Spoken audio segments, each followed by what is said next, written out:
কৃষ্ণনগর থেকে আমি কৃষ্ণ খুঁজে এনেছি। মাটির পুতুল, মাটির পুতুল, মনের পুতুল, প্রাণের পুতুল জেনেছি। কৃষ্ণনগর থেকে আমি কৃষ্ণ খুঁজে এনেছি।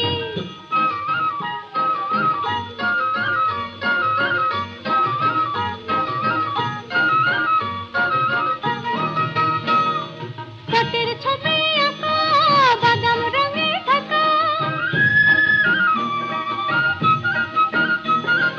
পটের ছবি আঁকা, বাদাম রঙে ঢাকা, রেশমি পশম চুলগুলি তার ভুরু দুখান বাঁকা, আবার ময়ূর পাখা, ময়ূর পাখার কলম দিয়ে কাজল চোখে টেনেছি।